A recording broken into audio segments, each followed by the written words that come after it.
आम्ही आता सामान्य नागरिक आहे. वाटलं तर आमच्या मागं ईडी सीडी बिडी काय असेल ते लावली तर चांगलीच गोष्ट आहे. म्हणजे आमच्या लोकांना मुलांना कळायला लागली ईडी आहे सीडी आहे बिडी आहे. पक्ष पडून जे 40 आमदार पळून गेले गुवाहाटीला, जनतेला यातनं काय मिळालं? 1250चा गॅस, महागाई, तुम्ही काय दिलं बेरोजगारांना काय? माझी ओळख नसताना मी फोन केला, त्या फोनवर सत्यजित पाटील माझ्या घरी आलेले आहे. कार्यकर्ता म्हणून गेली 10 वर्ष आम्ही काम करत होतो यांचं, राव शेट्टींचं इथं कोडोलीमध्ये. आमच्या खासदारकीची निवडणूक येते त्याचवेळी राव शेट्टी साहेब जागे होतात आणि मोर्चा काढतात. इतर वेळी कधी मोर्चा काढत नाहीत. आज जर सत्यजित आबांची हवा नसती तर मोदी साहेबांना आज याची गरज नव्हती कोल्हापुरात. आज काय त्यांचं धनुष्यबाणासाठी त्यांना आज हवा आहे म्हणून तर धनुष्यबाणाचा प्रचार करण्यासाठी मोदी साहेबांना याची गरज आज भासली. विजय हा नेहमी सत्याचा होतो आणि म्हणून त्याच विश्वासानं सत्यजित आबा आजच विजयी झालेत असं घोषित मीच करतो. कारण मी एक ख्रिस्ती माणूस त्या दरासाठी बरोबर आहे संघटनेत होते. मला सांगा किती लोक आत गेली तो कोर्टाचे हेलपाटे घालावे लागले ना 10. त्या ठिकाणी कॉलेज बनवीन, लोकांना जास्त सोर्स करीन, जॉब बनवीन, असं कोणत्याही प्रकारचं त्यांनी कोणतेही कार्य काय सांगितलं. फक्त एक फिक्स बार मोदी सरकार हे वाक्य बोलून होत नसते. त्यांचं पक्ष फोडून झालेलं आहे. आता त्यांचा एकच आहे घरं कशी फोडायची, एवढा त्यांचा मुद्दा राहिलेला आहे.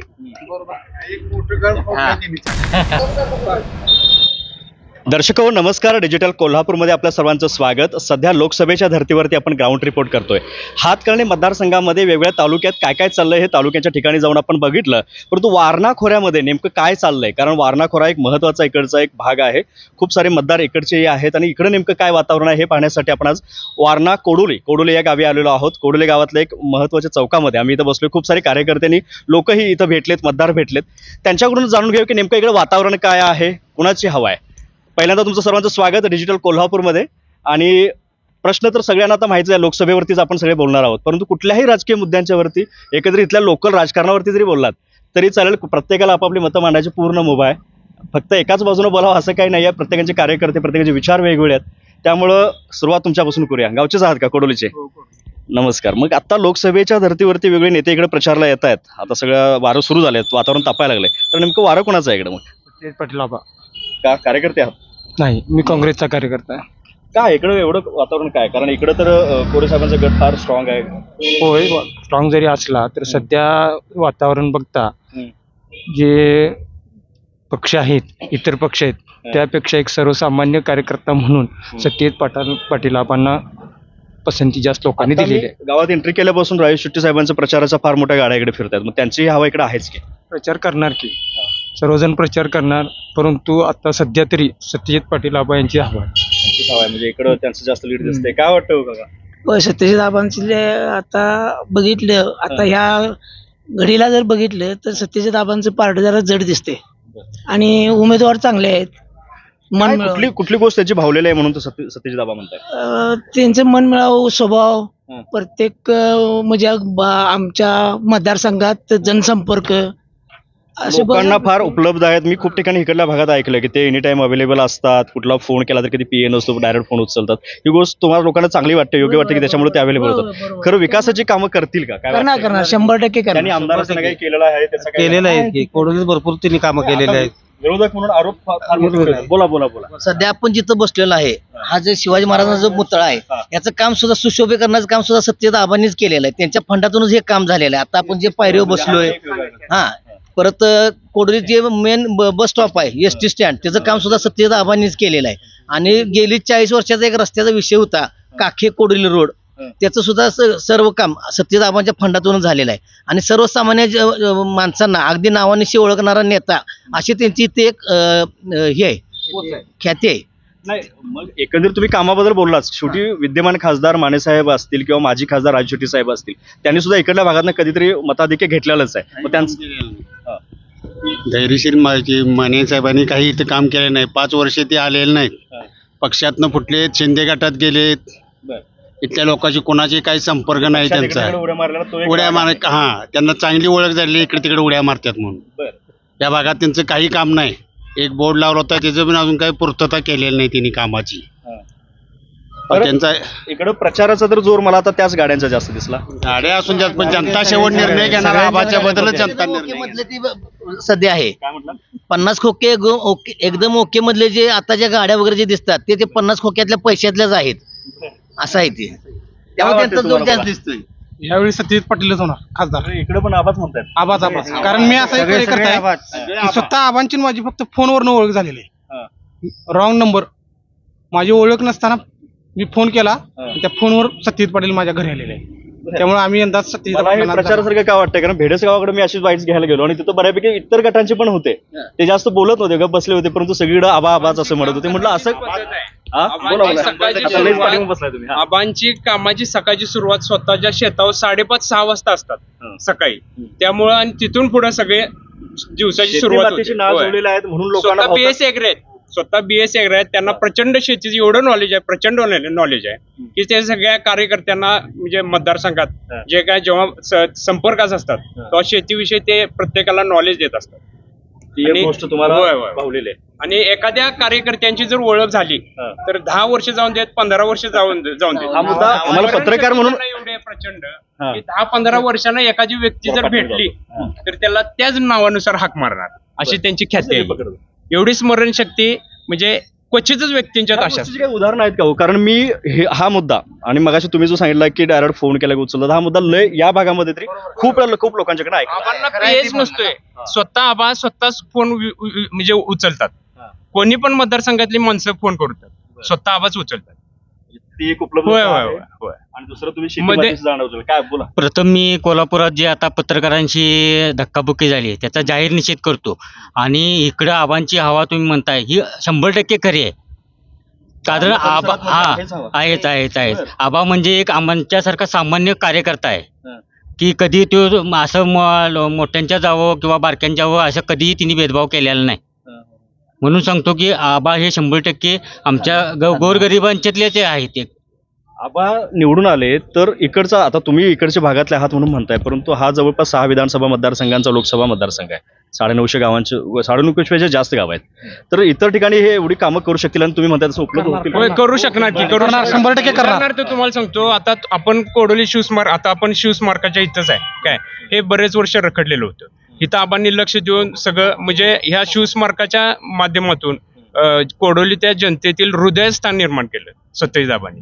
बस स्टँडचं काम असेल इतर बाकीचे जे काही कामं जे आहे थांबले म्हणजे रखडलेली ती पूर्ण अस्तित्व म्हणजे पूर्ण केलेले आहेत आबांच्या माध्यमातून. म्हणजे इकडे आबांचा विकास कामावरती थोडा भर आहे त्यामुळे पण लोक संपर्क पण दांडगा आहे त्यांचा. संपर्क भरपूर आहे. एकंदरीत इतर उमेदवार पण मातब्बर उमेदवार आहेत लोकसभेमध्ये. इकडं धैर्यशील मानेदादा असतील विद्यमान खासदार आहेत. माजी खासदार 2 वेळा राहिले राजू शेट्टी साहेब आहेत. त्यांचंही शेतकऱ्यांसाठी फार मोठं काम आहे. तर त्यांच्याबद्दलची काही वेगळी मतं आहेत की नाहीत कोणाची काय? तुमचा सगळ्यांचा संबंध त्यांच्याशी आलेला आहे. तुम्हीही मतदान केलेलं असेल तर कुणी त्याच्याबद्दल बोलणार नाही आहे का? काय वाटतंय त्यांच्याबद्दल की त्यांनी काय कामं केली नाहीत किंवा करायला पाहिजे होती जेणेकरून तुमच्यासारख्या कार्यकर्ते त्यांच्या पाठीमागे गेले असते?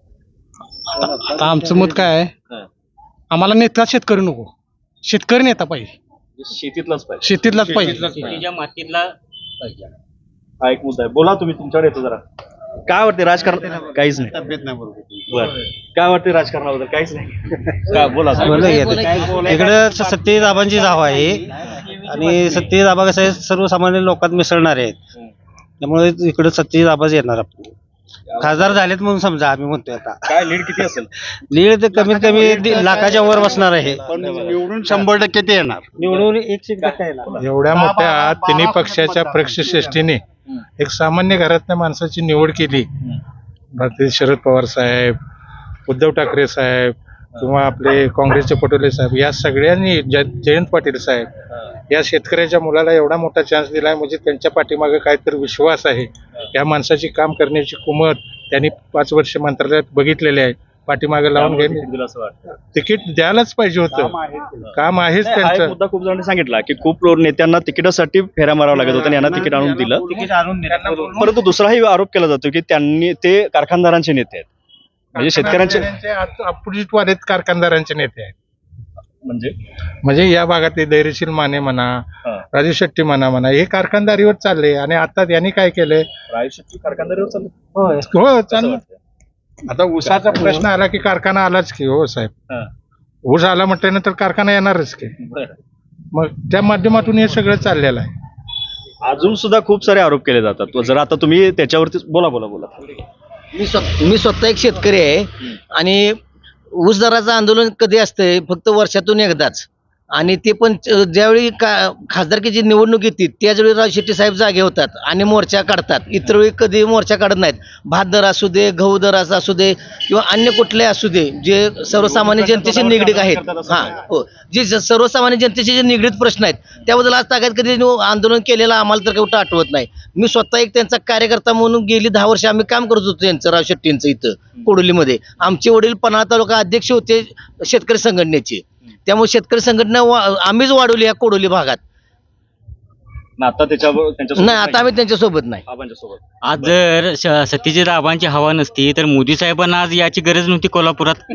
आज काय त्यांचं धनुष्यबाणासाठी त्यांना आज हवा आहे म्हणून तर धनुष्यबाणाचा प्रचार करण्यासाठी मोदी साहेबांना याची गरज आज भासली. यावरूनच तो आबांची ताकद समजू शकते ना. एका माणसाला पाडायसाठी किती जण यायला लागलेत कोल्हापुरात. मुख्यमंत्री अजून ऐकायला समजले की योगी साहेब पण येणार आहेत, योगी आदित्यनाथ. त्याचा काही परिणाम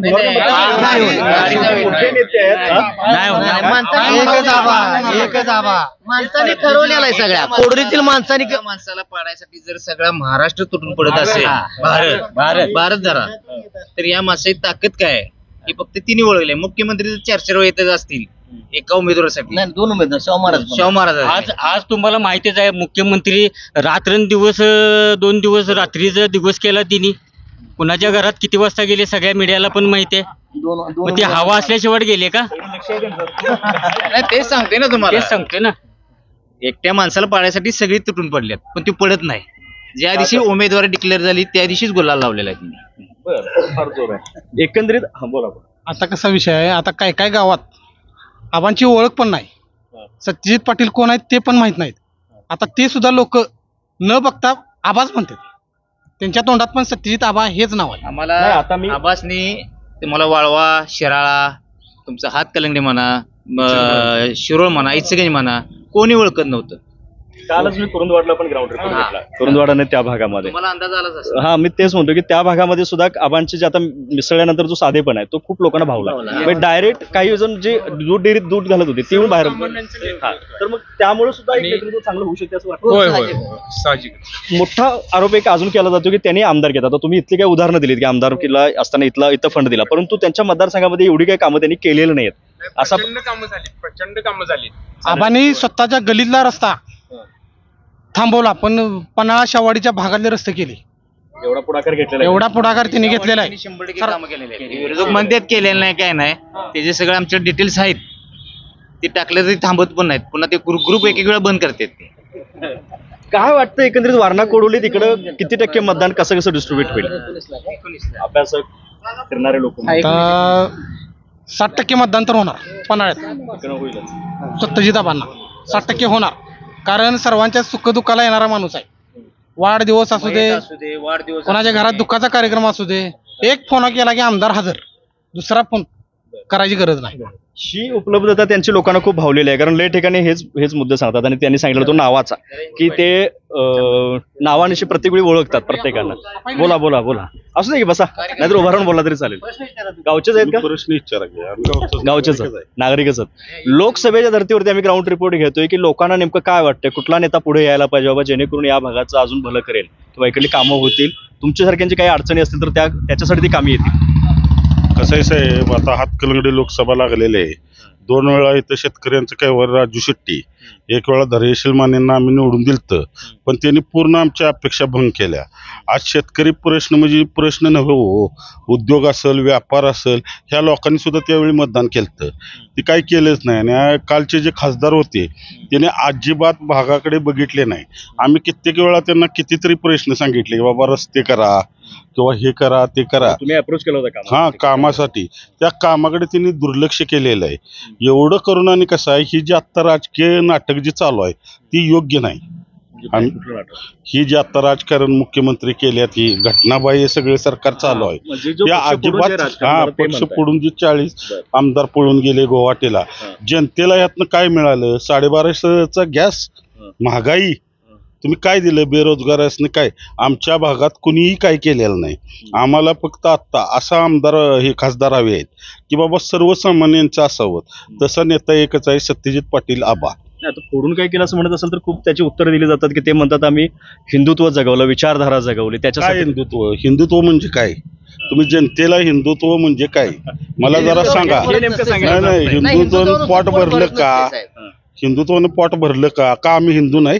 या देशात आमच्या दाखल्यावर हिंदू मराठा नाही हा नाही का?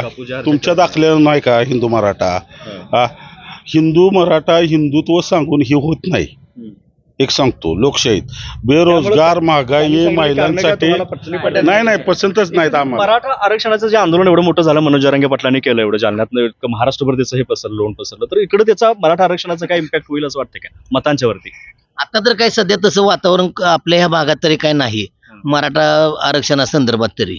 कारण सध्या फक्त सत्यजित पाटील आबा यांचीच हवा झाल्यामुळे मराठा आरक्षणाचा हा विषय पूर्ण दुर्लक्षित झालेला आहे. इथून काय दुसरे मुद्दे कुठले इथं बोलतच नाही, जास्त करून फक्त सत्यजित आबा पाटीलच म्हणतात. वारणीत का सगळं सत्यजित आबा पाटलांचंच वारं झालंय? थांबा आता कुठं सांगा. बोला बोला बोला तुम्ही पाटील. आता कसं आहे, सगळ्यात पहिला तर यंग जनरेशन, बरोबर आहे. बऱ्याचशाच गोष्टी सांगितल्या जातात की यंग जनरेशनसाठी हे ते आजपर्यंत एकतर विषयात नाहीत की धैर्यशील माले साहेब हे विषयातच नाहीत, आमच्या चर्चेतच नाहीत. राहिला विषय राजू शेट्टी आणि सत्यजित आबा. 10 वर्ष खासदार होते राजू शेट्टी, बरोबर आहे. आमच्यासारखे यंग जनरेशन्स की आता ते बोललेच की आम्ही लढाईला पुढे होतो ऊसाच्या दरासाठी, बरोबर आहे. संघटनेत होते. मला सांगा किती लोक आत गेली तो? कोर्टाचे हेलपाटे घालावे लागलेत ना, 10 वर्ष 20 वर्ष काय असेल ते 10-12 वर्ष घालावे लागलेत ना. किती लोकांचे कॉलेजेस बुडले. यात कोणीही वयस्कर नव्हतं. जे दंगा करायला होते ते सगळे तरुण यंग जनरेशन होतं. शेतकरी आंदोलनात शेतकरी जास्त पुढे होते, ज्यांनी त्याचा त्रास सहन केला, नेत्यांनी कोणत्याच त्रास सहन केलेला नाही. माझ्या मते तर काही स्टुडंट्स पर्यंत जे कोर्टात होते, जे आंदोलनात नव्हते, माझे बरेचसेच मित्र आहेत जे आंदोलनात नव्हते ते कोर्टामध्ये होते. हा त्यांचे कॉलेजेस बुडले. दुसरी गोष्ट, त्यांना नेता भेटलाच नाही, त्यांना नेता भेटलेलाच नाही. वाळव्याकडे असा एक आरोप केला होता एका माणसाने की ते म्हटलं की आम्ही आंदोलनात होतो, आमच्यावर कोर्ट कचऱ्या झाल्या, ते दंड भरण्यापासून सगळ्याला आम्ही पुढे होतो आणि त्यानंतर तो आमच्यात एक राग राहिला. तसं एकंदरीत तुम्हाला म्हणायचे की काही तरुणाई जी कॉलेज वगैरे बुडून त्याच्यामध्ये गेली होती, त्यांच्या पाठीमागे पक्ष म्हणून ते राहिले नाही. असेलही काही ठिकाणी त्या घडलेल्या घटना असतील, परंतु खूप ठिकाणी त्यांना आंदोलन म्हणून किंवा शेतकरी नेता म्हणून पुढे केलं खूप लोकांनी. परंतु आता एक विषय दुसरा काय, ऊसाचा दर झाला म्हणजे झालं का? त्याच्या मागे लागणार फीडबॅक, ज्याच्या मागे लागणार सुविधा त्या आम्हाला कमी झाल्यात का? आता ऊसाला जे आता शेती करतो, मीही केलेली आहे शेती, खतांचे दर आहे हे आता शेतकरी नेता जर शेतकरी असला तर त्याने मागचा फीडबॅक पण घेतला पाहिजे. त्याच्या मागे असणारं खत, लागणारं खत, हे जर हा हे जर कोणी बघितलेलंच नाही. आम्हाला दर मिळाला, ठीक आहे, आम्हाला दर मिळाला, पण त्याच्या मागे इतर दरही वाढलेले आहेत ना.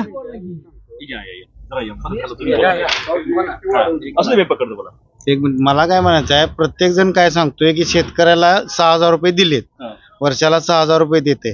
त्याच्या मागचं कारण एक आहे, मला एक शेतकऱ्याचं सांगायचं आहे, वर्षाला जर 1 लाख रुपये जर त्याला जर खाते लागलं तर त्याच्यावरती त्यांनी GST 18% लावले.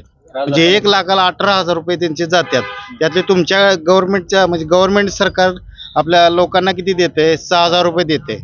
मग 18,000तले 6,000 रुपये तुम्हाला गव्हर्नमेंटला किती भेटले? 12,000. मग यात फायदा शेतकऱ्याला झाला का तोटा झाला? हा अभ्यास आहे लोकांच्यापर्यंत, हेच मेन मुद्दा आहेत ना. हे दिशाभूल करतात आणि प्रत्येक ठिकाणी जाऊन लोक काय सांगतात, आम्ही शेतकऱ्याला 6,000 रुपये दिले. तुम्ही सांगितलेला हा अभ्यास आहे ना, अजून एका ठिकाणी फार चांगला याच बरोबर शेतकऱ्यांना मांडला की तो म्हणलात की महागाईची जड ही वरच्या लोकांना बसत नाही, करोडपती लोकांना, ही शेतकरी आणि गरीब लोकांना बसते. आणि जसं तुम्ही म्हणलात की 450चा जसं आता हे खतात सांगितलं तसं 450चा गॅस 1100 झाल्यानंतर सुद्धा वाढलेला जो पैसा आहे त्यातलाच आम्हाला थोडाफार परत दिलाय.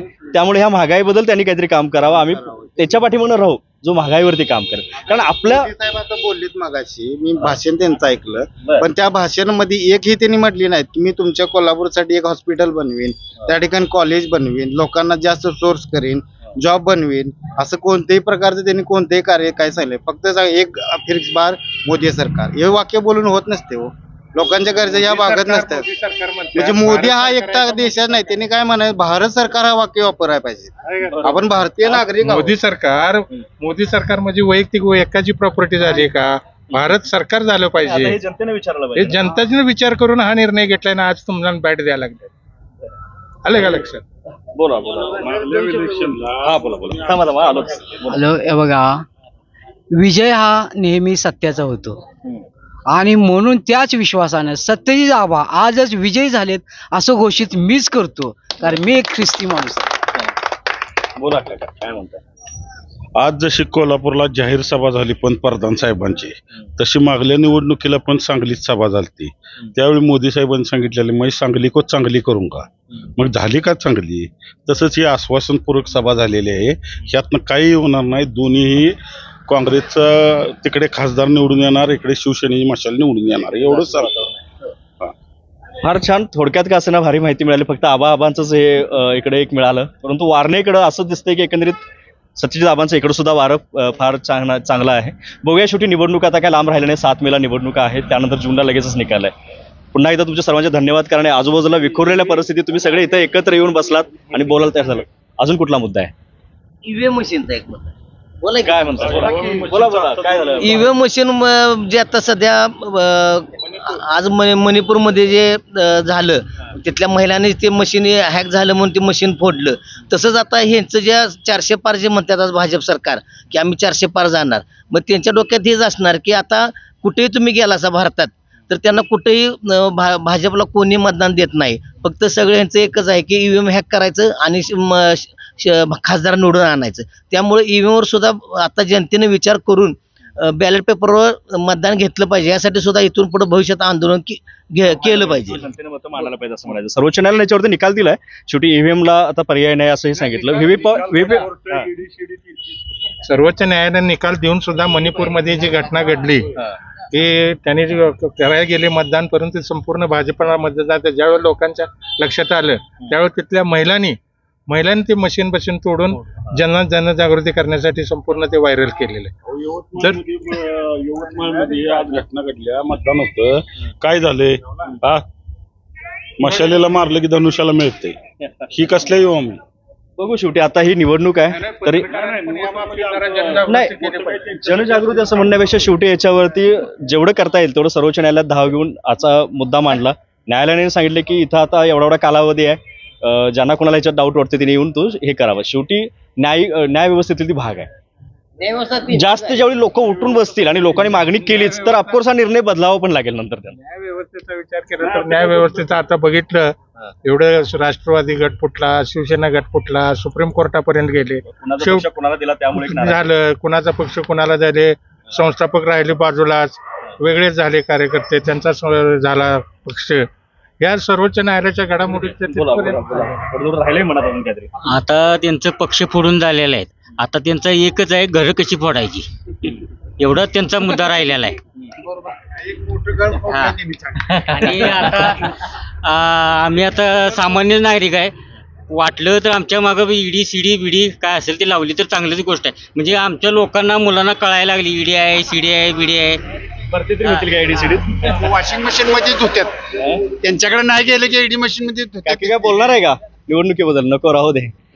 पुन्हा एकदा तुमच्या सर्वांचे आभार.